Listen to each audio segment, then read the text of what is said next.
They think the opioid crisis is a problem. Wait till people start noticing how many drugs people are taking for anxiety and depression. In this video, I'm going to cover some of these ideas. My name is Dr. Story. I've been a chiropractor for over 23 years. I'm going to give you realistic advice based on my experience.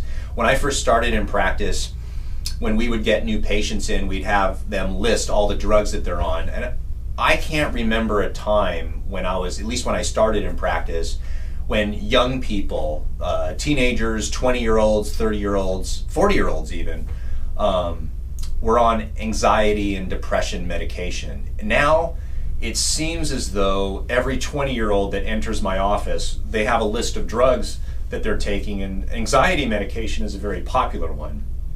And this is, I think, a problem. I don't think it's a problem like the opioid addiction, because right now everybody's concerned about opioid addiction. But you know what? I think someday we're going to start talking about this too. And I have some ideas regarding this. Now, I'm not saying you stop the drugs.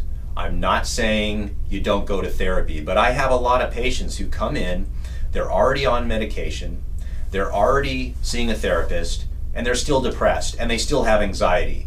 And it's pretty evident that this is a problem.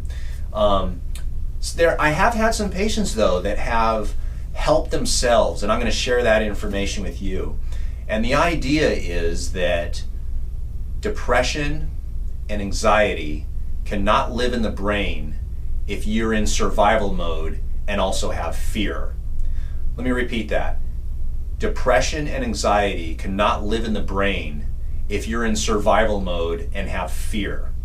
Now, this is nothing new. In fact, there's a great book that I read many years ago by Dean Karnazes, and it's called The Ultramarathon Man, and this was his first book. And he made a comment in this book that I thought was really fascinating. And he said that, and I'm paraphrasing, he said that we have made our lives so comfortable that we've made ourselves miserable. And what he's talking about is we have shoes that are comfortable, we have everything padded around us, we sit in chairs called lazy boys, we have ergonomic chairs, we even have beds that have sleep numbers, and we have soft cushiony pillows. And we've done all these things to create comfort in our lives, but yet we're miserable.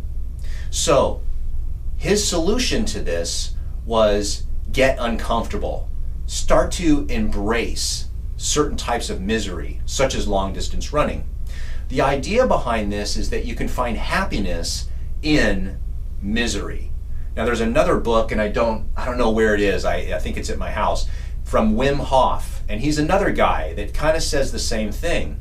And his idea is to submerge yourself in cold water, to take either cold showers or jump. I live near the ocean, so you can just go and jump in the cold ocean. And I'll tell you what, it is fascinating when you jump into the cold water and all of a sudden your brain goes into that survival mode. It's either a fight or flight syndrome.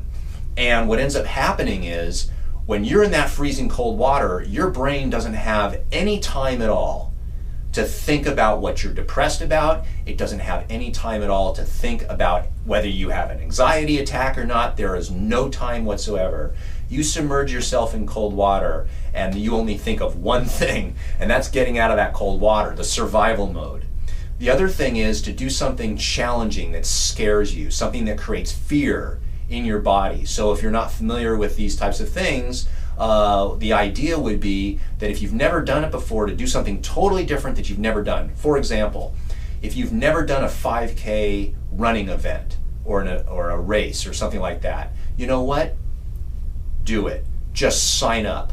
Before you even think about training, you sign up for that 5K. There's a 5K somewhere within the month in America at any time during the year.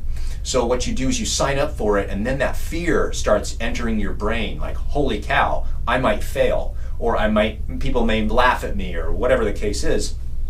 And these are real fears. And you know what? This is not a Hallmark channel, my channel anyway. It's not a Hallmark channel, Disney Channel. This is not pat yourself on the back time. You might fail. So you know what happens? That's scary. Maybe you should train for it.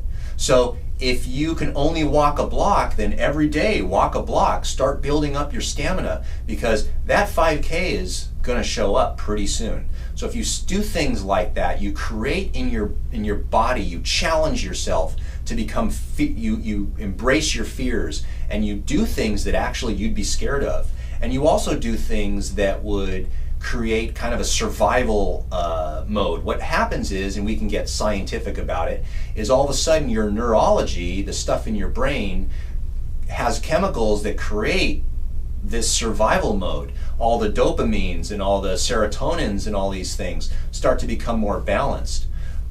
That's the concept behind this. So if you have anxiety and depression, you went to your doctor and they just gave you medication, and you went to a therapist and they gave you medication, and they talk about your past and what bothered you as a child and stuff like that, and you still have depression and you still have anxiety, usually what that equates to is more and stronger drugs and more and stronger therapy. No one is probably going to tell you to jump in cold water. No one is going to tell you all of a sudden, just why don't you try to do the things that actually make you uncomfortable, or do something new that you really are afraid of. This idea, I've had some patients that have done this themselves, and they tell me that it's really changed their life. So I'm just relaying that to you.